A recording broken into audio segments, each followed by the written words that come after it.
Kumusta mga kanoys? Welcome back sa ating YouTube channel. Pinoy so ngayong araw, another update naman tayo about politika ng ating bansa. So, ang video to is mula kay sa iyong araw. So, meron itong pamagat na si Sandro na ang gumawa. Ano ito? Marcoleta? So, yan yung panonoorin natin ngayon, men. And then, bibigyan natin to ng reaction. So, bago natin simulan, sa iyong araw, supportahan nyo yan. Tapos, syempre, kung trip nyo ng mga ganitong reaction video, may kasama kayo manood, huwag nyo na rin kalimutang supportahan yung YouTube channel natin. Pinoy sa mga kanoy, hindi na natin ito patatagalin pa. Simulan na natin, baka agawin pa ng China. Ay, nababagat ng videong ito, si Sandro na ang gumawa. Ano ito? Marcoleta. So, 102,000 views siya. So, nag-viral talaga. So, alam naman natin na parehang congressman tong dalawang to, Ay, hindi. Senador na pala si ngayon. Si Marcoleta, But, yeah. That's it. Sa yung araw, Pinoy, like, comment, share, subscribe. Start. Sandro Marcos, grabe, tahimik lang, pero matindi. Congressman Sandro Marcos, grabe, tahimik lang, pero matindi. Gumalaw na, pati ako namang hamakipikan. Dahil ang pangarap ni Senator Marcoleta sa taong bayan, inihakbang na ni Congressman Sandro Marcos. Kumusta po ang presyo ng kuryente dito sa Quezon City? Itong batas na ginawa ng Kongreso 24 na taon na nakaraan, nakasulat po letra por letra, idulot ninyo ang serbisyo ng kuryente sa lahat ng Pilipino sa abot kaya ng halaga. Yun po ang nasulat. Sa lilim na nagpapadyang ulan, may isang matandang babae na nakatayo. Yung ano na kaya yung nangyari sa pangako ni Marcoleta na yun. Ewan ko kung ipupurso niya pa rin yun. Yung kapag ka less than 2,000 is libre na yung kuryente. Or magagaya lang din siya ng mga pinuupo na niya nung tumatakbo siya na puro pangako. Diba? So parang pasok din pala siya sa banga kung gano'n. Yung barong-barong sa San Jose del Monte, hawak ang lumang electric bill na tila isang sentensyang hindi niya alam kung kailan matatapos. Sa bawat patak ng ulan, sumasabay ang patak ng kanyang luha. Wala siyang kuryente, pero hindi iyon ang tunay na dahilan ng kanyang pag-iyak. Ito'y luha ng paghihintay sa pag-asang matagal nang ipinangakong darating. Ang matandang babae ito ay sumisimbolo. Sa taong bayan, hindi man totoo ang pangyayari ito, mapapansin natin na sa mga kababayan natin na hirap sa buhay ay ang kuryente ang isa sa pinaka-problema nila. Ngunit si Congressman Sandro Marcos, yung kuryente ko nga par isang aircon lang na window type, tapos isang refrigerator na maliit, tapos ilaw dalawa, tapos charge lang ng cellphone. So pumapatak na ng almost 3,000, sometimes 3,000 mahigit. Diba? So sobrang mahal na talaga ng kuryente par. Like, tahimik na gumalaw ng matindi. Walang pasintabi, walang sigaw. Ngunit may dumating isang panukalang batas. Simple ang pamagat, subalit ang epekto maaring pumago sa libu-libong buhay. Free electricity for low consumption households. Ito ay isa sa 10 panukala ni Congressman Sandro Marcos sa kanyang pag-upo ngayong 20th Congress. Ang una sa marami, tahimik ngunit matindi. Hindi ba't ito ang matagal ng pangarap ni Senator Marcoleta na bago siya tumakbo bilang senador ay kanyang ipinangako ang libreng kuryente? Isang pangarap. Wala na, kinalimutan na. Diba? Nakapokus na sa pag-abogado dun sa sino yung mga boss niya. Para sa mga maliliit, mga nakalimutan, mga ni minsan ay hindi inisip na maaaring maputulan ng ilaw kahit hindi sila kailanman nagkulan ng sipag. At ngayon, ang pangarap na iyon may humahakbang, hindi lamang bilang pagsunod, kundi bilang pagkakatawang tao ng isang panata. Ngunit ano nga ba ang natulak kay Sandro? Sabi dito, ang boses ng taong bayan, narinig, isinulat, inihain. Sa panong puro ingay ang politika, isang kakaibang himig ang pumasok. Hindi sigawan, isa itong pakiusap na isinulat sa papel ng batas. Ayon kay Congressman Sandro Marcos, the first 10 of many filed with purpose, guided by service and inspired by the voices of our constituents. Iyan ang tono ng isang leader na hindi lamang nakikinig, kundi nakikinig upang umaksyon. Isipin kapag ito talaga ma-achieve ni Kong Sandro Marcos, yung yung mga known talaga or big time na mga bill, tapos maipasa niya kapag tatakbong senator to mga 2028, 29, 30, 31. Meron bang election sa 31? 30, 31. Yeah, something like that. Pwede na siyang tumakbo ulit bilang senator. I think mananalo na siya doon. Siguro this 2028, di ko pa alam. Or kayo, kung trip nyo rin, or pwede ba siya? Bata pa naman siya, di ba? Ngunit ikaw ang ina ng 3 anak, tumatakbo ang metro kahit wala kang gamit. Ang liwanag sa kusina ay liwanag din ng pag-asa. At ngayon, may posibilidad na kahit konti man lang sa pasaning iyon ay mabawasan. Libre? Oo, libre. Hindi dahil sa awa, kundi dahil sa karapatang matagal ng nakaligtaan. Pero sapat ba ito? At hanggang saan naabot ang pangarap na ito? Ang batas ay hindi lang letra sa papel, ito'y paninindigan. At si Sandro, maaring para sa ilan, isa pa lamang siyang pangalan, bata. Pero para sa mga tahanang palaging nag-aabang ng brownout, siya na ang liwanag. Kakaiba ang Kalaw, hindi ito kampanya, hindi ito drama, walang ingay. Ito'y gawa na tumataloy, hindi lang sa grid ng Meralco, kundi sa mismo ugat ng bayan.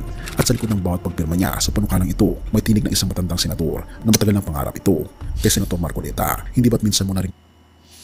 Tsaka ito din yung ito din yung perfect time talaga na bilisan talaga ni kung Sandro Marcos kung ano man yung mga bill na gusto niya ipasa. Kasi yun nga, parang sila pa nga yung nasa administration ngayon, di ba? So, ito din yung parang some kind good thing about being in an administration, di ba? Kasi parang syempre, kung in administration ka, marami nga namang mga politician na sisip-sip sa'yo, di ba? Maraming politician na parang aayon na lang din sa, sa mga gusto nyo. Diba? So I think ito yung magandang time talaga na na itulak talaga yung mga bill na yan. Diba? Dahil yun nga, malakas pa sila. So ito yung dapat tinutulak, hindi yung mga insertion or whatsoever. Diba? Narinig ang kanyang atikaing mabigyan ng kuryente ang lahat. At ito ay libre. At hindi ba't minsan mo na rin sinabing sana totoo? Ngunit sa bawat liwanag na nagmumula sa Kongreso, may mas dakilang liwanag na di kailanman pinapatay ng gabi sapagkat higit pa sa mga batas, higit pa sa mga pangako ng libreng kuryente ay ang paalala na darating ang araw at darating ang hari ng mga hari na magwawakas ng lahat ng kadiliman, magwawakas sa lahat ng dilim, hindi lang sa ating mga tahanan, kundi sa ating mga kaluluwa. Pahayag 22 verse 5, wala nang gabi roon, hindi na sila mga kailangan ng ilaw, ng lampara, walang liwanag ng araw sapagkat ang Panginoong Diyos ang magliliwanag sa kanila at sila'y maghahari magpakailanman. Mga kaibigan, totoo ang sinasabi ng banal na kasulatan. Sa langit na bayan, ito ang ating dakilang pag-asa. Ang hari ng mga hari na walang iba kundi ang ating Panginoon Jesus ay nagliliwanag na sa ating puso. Ngunit literal, mga kaibigan, sa kanyang pangako sa John 14 verse 1-3 na sa ating pagtungo sa langit na bayan ay mararamdaman natin at makikita natin ang tunay na kaginhawaan. Dahil sa langit, wala ng ilaw sapagkat ang mag-iilaw ng lahat ay walang iba kundi ang ating Panginoon Jesus. Ang tanong ay, ngayon kaibigan, tinatanggap mo ba ang tunay na ilaw ng ating buhay na walang iba? Siyempre, tinatanggap natin yan. Si Jesus Cristo. Kundi ang ating Panginoon Jesus, purihan ang ating Panginoon Diyos at tayo manalangin. Ama So, ayun, hanggang dito na lang muna. So, kayo, ano masasabi nyo dito? Comment down below. And panoorin nyo na lang ng buo yung video. Original video link in the description box below. Subscribe nyo rin sa yung araw. Tapos, yeah, that's it. So, kita nyo naman yun kaya ano masasabi nyo doon? Comment down below.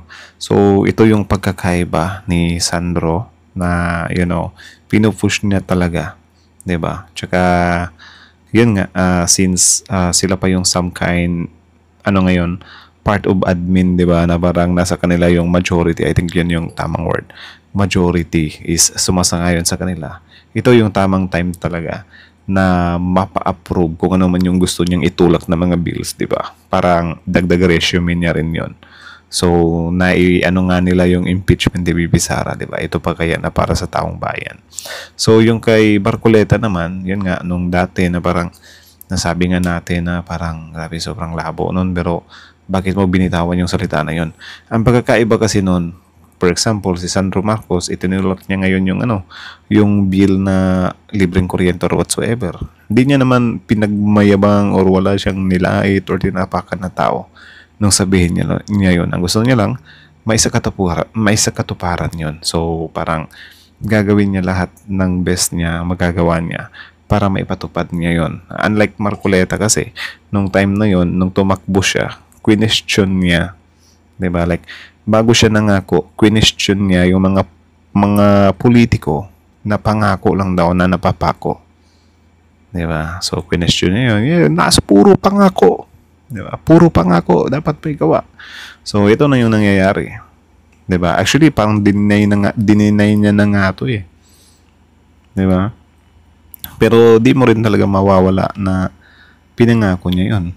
na magkaroon ng libreng kuryente kapag ka 2,000 below yung kuryente per month. Parang I think sobrang hirap kunin yun. I mean, sobrang hirap kung kunin yun kasi yun nga lumalagpas kami sa 2K, ano. Minsan umaabot pa ng 3K. I think 3.5 or 3.2 yung pinaka mataas kong kuryente in just 1 month. Diba? Pero yun nga, parang nauna kasi yung yabang. Ganon yung labas dito. Diba? Na parang, ano yun, pinupuna mo yung ibang tao tapos gagawin mo rin kapag ka ikaw na yung nasa posisyon. Diba? Very bad. Very bad, very bad, very bad. So, yung kay Sandro Marcos man, since tinulak niya nga, kahit ako naman, nung marinig ko yung bill na yun, yung libreng kuryente or whatsoever, sobrang labo talaga nun. Or, ewan ko kung ano yung tatamaan doon, yun lang bang mga nasa mababang, ano talaga, lifestyle, or you know, yung mga mahirap talaga. Diba? Kasi kung, for example, tayo na parang medyo afford naman natin, kahit papano, makakakain naman tayo ng 3 beses sa isang araw. Di ba? Parang minimum wage, something like that. So parang, though, yun nga, mahirap nga naman na magbayad ng ganyan kalaging kuryente. Ano? Pero, syempre, kailangan din natin gawin talaga yan. Di ba? Hindi naman porket ipinangako ng gobyerno is iintayin na lang din natin. Di ba? Gugustuhin na lang din natin. Siguro, may isa sa katuparan yan, parang 4-piece style lang din, na kung sino talaga yung mga nangangailangan, sila talaga yung tatamaan ng 4-piece lang din. Sa kuryente kasi, yung mga kuryente natin dito, pag may-ari siya ng mga private company, so sobrang hirap niyang maisakatuparan na if free, or yun nga, kung magiging free man, hindi siya available sa lahat. Diba? So, pero syempre hindi rin naman natin winawala yung possibility na possible nga namang mangyari yan. Hindi ko lang sure kung kailan. Diba? So, pagdasal na lang din natin na sana matupad yung mga binabalak nila na ganyan. So, again, yun nga, sabi ko nga sa inyo, between Sandro Marcos and Marcoleta, sobrang magkaiba ng way of proposal nila. Kasi yung kay Sandro, tahimik lang. Diba? Like, ipinasala yung bill, gusto niyong may sakatuparan. Yan nga, unlike Marcoleta na parang nauna yung yabang, namumuna pa ng ibang politician na kesyo pangako. So, ang ending, parang yun lang din yung labas din. Diba? So, anyways, that's it. Thank you so much for watching. Kaya naman masasabi nyo dito, comment down below. Tapos yun, pag-usapan natin yan sa comment section. So, again, sa yung araw, Pilipinoisy, like, comment, share, subscribe. Pilipinoisy is out.